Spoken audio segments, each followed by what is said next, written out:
আজকে আমরা এমন একটা শপথ নিয়ে কথা বলবো যেটা প্রায় ১৪০০ বছর পুরনো, কিন্তু এটা শুধু একটা সাধারণ অঙ্গীকার ছিল না, এটা একটা গোটা সম্প্রদায়ের নৈতিকতার ভিত্তি তৈরি করে দিয়েছিল। চলুন ইসলামের ইতিহাসের এই গুরুত্বপূর্ণ দলিলটা আমরা ধাপে ধাপে বোঝার চেষ্টা করি। একবার ভাবুন তো, একটা মাত্র শপথ অনুষ্ঠান যেটা একটা পুরো সামাজিক ব্যবস্থার ভিত্তিপ্রস্তর স্থাপন করেছিল। এটা শুধু কিছু নিয়মকানুনের তালিকা ছিল না, বরং একটা গোটা কমিউনিটির নৈতিকতার মূল চালিকা শক্তি হয়ে উঠেছিল।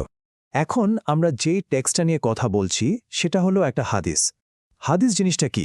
যদি সহজ করে বলি, এটা হলো নবীর বাণী আর কাজের সংকলন, যা মুসলিমদের জন্য একটা গাইডলাইন হিসাবে কাজ করে। আর আমরা এই তথ্যটা কোথা থেকে পাচ্ছি?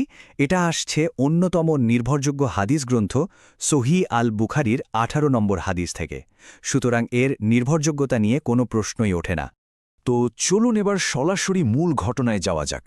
এই যে ঐতিহাসিক শপথ, এটা ঠিক কখন, কোথায় আর কাদের মধ্যে হয়েছিল? এই ঘটনার যিনি বর্ণনাকারী তিনি কিন্তু কোনো সাধারণ সাক্ষী নন। তার নাম উবাদা ইবনুস সামিত। তিনি বদরের মতো গুরুত্বপূর্ণ যুদ্ধে অংশ নিয়েছিলেন এবং আল আকাবার শপথের রাতে একজন নকিব অর্থাৎ নেতা হিসেবে সেখানে উপস্থিত ছিলেন।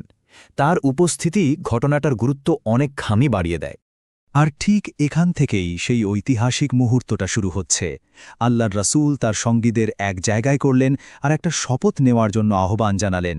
চলুন দেখি ঠিক কি কি বিষয়ে সেই শপথ নেওয়া হয়েছিল। এই যে শপথটা, এর মূলে ছিল ৬টা অঙ্গীকার, আর এই ৬টা অঙ্গীকারই ছিল একটা নতুন সমাজ তৈরির মূল ভিত্তি বা পিলার। তাহলে কি ছিল ওই ৬টা অঙ্গীকার? চলুন এক এক করে দেখি। প্রথমটা হল আল্লাহর সাথে কাউকে শরিক না করা। ২ নম্বরে আসে চুরি না করা, যা সামাজিক নিরাপত্তার জন্য খুবই জরুরি। তৃতীয়ত ব্যভিচার থেকে বিরত থাকা। চতুর্থ সন্তানদের হত্যা না করা, যা তখনকার আরবে একটা ভয়ঙ্কর প্রথা ছিল। পঞ্চম কোনো নির্দোষ মানুষকে মিথ্যা অপবাদ না দেওয়া। আর সবশেষে যে কোনো ভালো কাজে অবাধ্য না হওয়া। এই নীতিগুলোই ছিল সেই চুক্তির মূল কথা।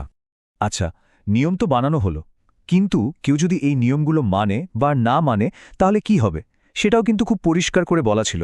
এখানে পুরস্কার, পার্থিব বিচার আর ঐশ্বরিক ক্ষমা, এই তিনটার মধ্যে একটা দারুণ ভারসাম্য রাখা হয়েছে। ব্যাপারটা অনেকটা দুটো রাস্তার মতো। যারা এই শপথটা অক্ষরে অক্ষরে পালন করবে তাদের পুরস্কার দেবেন স্বয়ং আল্লাহ, কিন্তু কেউ যদি এর কোনো একটা নিয়ম ভাঙে তাহলে তার পরিণতিটা একটু অন্যরকম। চলুন সেটা দেখা যাক। তাহলে প্রথম পরিণতিটা কি? সেটা হলো পৃথিবীতেই শাস্তি পেয়ে যাওয়া, যদি কেউ এই নিয়মগুলোর কোনো একটা ভাঙে আর ধরা পড়ে যায়। এখানে একটা ইন্টারেস্টিং ব্যাপার আছে। যদি কোনো পাপের শাস্তি এই পৃথিবীতেই হয়ে যায়, তাহলে সেই শাস্তিটাই তার পাপ মোচন বা কাফফারা হিসেবে কাজ করবে। মানে পরকালে সেই পাপের জন্য তাকে আর জবাবদিহি করতে হবে না। কিন্তু এমনও তো হতে পারে, তাই না, যে কেউ পাপ করেছে কিন্তু আল্লাহ সেই পাপটা দুনিয়ার মানুষের কাছে প্রকাশ করেননি, সেটা গোপন রেখেছেন। তখন কি হবে? এই জায়গাটাতেই ঐশ্বরিক ন্যায়বিচার আর করুণার ধারণাটা খুব স্পষ্টভাবে ফুটে ওঠে। যে পাপগুলো দুনিয়াতে প্রকাশ পায়নি, সেগুলোর চূড়ান্ত বিচার আসলে কিভাবে হবে? হাদিসটা বলছে যে সেই গোপন পাপের বিচারটা পুরোপুরি আল্লাহর হাতে। তারই ইচ্ছা, তিনি চাইলে ক্ষমা করে দিতে পারেন, আবার চাইলে শাস্তিও দিতে পারেন। এটা আসলে মানুষের বিচার ব্যবস্থার সীমাবদ্ধতা আর ঐশ্বরিক ক্ষমতার একটা দারুণ উদাহরণ।